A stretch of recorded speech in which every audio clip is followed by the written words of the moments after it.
बिहार विधानसभा चुनाव 2025 के परिणाम, राष्ट्रीय राजनीतिक रणनीतिकार प्रशांत किशोर और उनकी राजनीतिक पहल जनसुराज के लिए बड़ी निराशा लेकर आए हैं। जनसुराज के उम्मीदवारों ने कहीं भी निर्णायक बढ़त नहीं बनाई है और शुरुआती रुझानों में भी इक्का दुक्का जगह आगे रहे। इस प्रदर्शन ने सीधे तौर पर प्रशांत किशोर के उस बड़े दावे पर सवाल खड़े कर दिए हैं जिसमें उन्होंने चुनाव में अपेक्षित परिणाम न मिलने पर राजनीति से संन्यास लेने की बात कही थी। जनसुराज ने बिहार में एक वैकल्पिक राजनीतिक मॉडल पेश करने की कोशिश की, लेकिन चुनावी अखाड़े में वह बुरी तरह विफल रहा।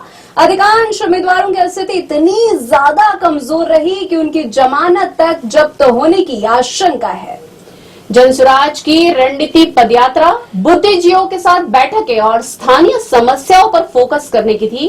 ऐसा लगता है कि यह रणनीति सीधे मतदाताओं को खींचने में विफल रही, जो अभी भी जातिगत समीकरणों, बड़े दलों के गठबंधनों और स्थापित चेहरों पर भरोसा कर रहे हैं। प्रशांत किशोर एक मजबूत चेहरा है, लेकिन उनकी पहल किसी स्थापित कैडर या संगठनात्मक ढांचे पर आधारित नहीं थी। चुनाव में जीत के लिए जो मजबूत बूथ प्रबंधन और कार्यकर्ता नेटवर्क चाहिए, जनसुराज वह प्रदान नहीं कर पाया। और जनसुराज ने उन सीट्स पर भी कुछ हद तक वोट बटोरे जहां मुख्य मुकाबला एनडीए और महागठबंधन के बीच था। हालांकि ये वोट इतने कम थे कि वे केवल वोट काटने की भूमिका में ही सिमट कर रह गए। प्रशांत किशोर ने कई मौकों पर सार्वजनिक रूप से ये घोषणा की थी कि अगर वह बिहार की राजनीति में कोई बड़ा बदलाव नहीं ला पाते हैं या उनके प्रयासों को जनता का समर्थन नहीं मिलता है, तो वह सक्रिय राजनीति से संन्यास ले लेंगे। तो क्या 0 सीटों और निराशाजनक प्रदर्शन के बाद प्रशांत किशोर अपना यह वादा निभाएंगे? चुनावी परिणाम स्पष्ट रूप से दर्शाते हैं कि जनसुराज को जनता का वह व्यापक समर्थन नहीं मिला जिसकी अपेक्षा की जा रही थी।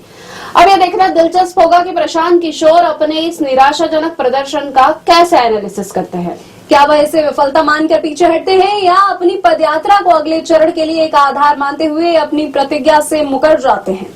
नीतीश कुमार और लालू यादव जैसे स्थापित नेताओं की पकड़ अब भी बिहार के मतदाता पर बरकरार है, जिसे एक नए चेहरे या पहल से तुरंत चुनौती नहीं दी जा सकती।